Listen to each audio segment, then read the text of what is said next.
Judges chapter 21. Now the men of Israel had sworn in Mizpah, saying, None of us will give his daughter to Benjamin as a wife.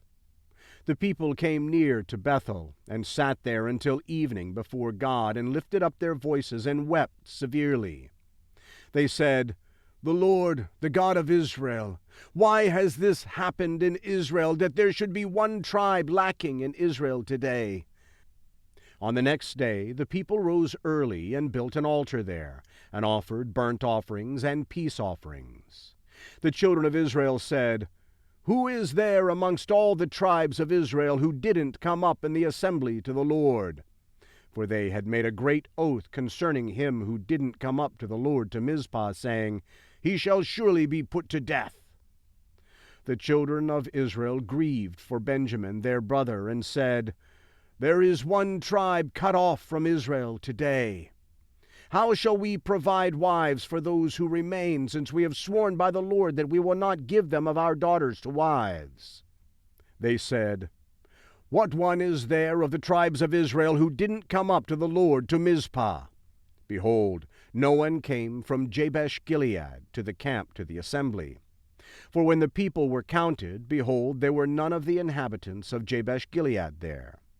The congregation sent 12,000 of the most valiant men there, and commanded them, saying, Go and strike the inhabitants of Jabesh-Gilead with the edge of the sword, with the women and the little ones. This is the thing that you shall do. You shall utterly destroy every male and every woman who has lain with a man. They found amongst the inhabitants of Jabesh-Gilead 400 young virgins who had not known a man by lying with him. And they brought them to the camp to Shiloh, which is in the land of Canaan. The whole congregation sent and spoke to the children of Benjamin who were in the rock of Rimmon, and proclaimed peace to them. Benjamin returned at that time, and they gave them the women whom they had saved alive of the women of Jabesh-Gilead. There still weren't enough for them. The people grieved for Benjamin, because the Lord had made a breach in the tribes of Israel.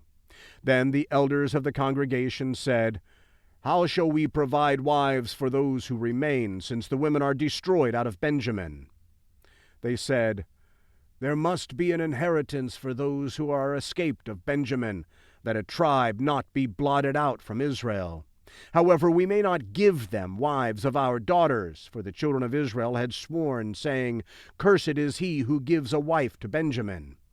They said, Behold, there is a feast of the Lord from year to year in Shiloh, which is on the north of Bethel, on the east side of the highway that goes up from Bethel to Shechem, and on the south of Lebonah. They commanded the children of Benjamin, saying, Go and lie in wait in the vineyards, and see and behold if the daughters of Shiloh come out to dance in the dances. Then come out of the vineyards, and each man catch his wife of the daughters of Shiloh, and go to the land of Benjamin. It shall be, when their fathers or their brothers come to complain to us, that we will say to them, Grant them graciously to us, because we didn't take for each man his wife in battle, neither did you give them to them. Otherwise you would now be guilty. The children of Benjamin did so, and took wives for themselves, according to their number of those who danced, whom they carried off. They went and returned to their inheritance, built the cities, and lived in them. The children of Israel departed from there at that time, every man to his tribe and to his family, and they each went out from there to his own inheritance. In those days there was no king in Israel. Everyone did that which was right in his own eyes. This is the end of the book of Judges.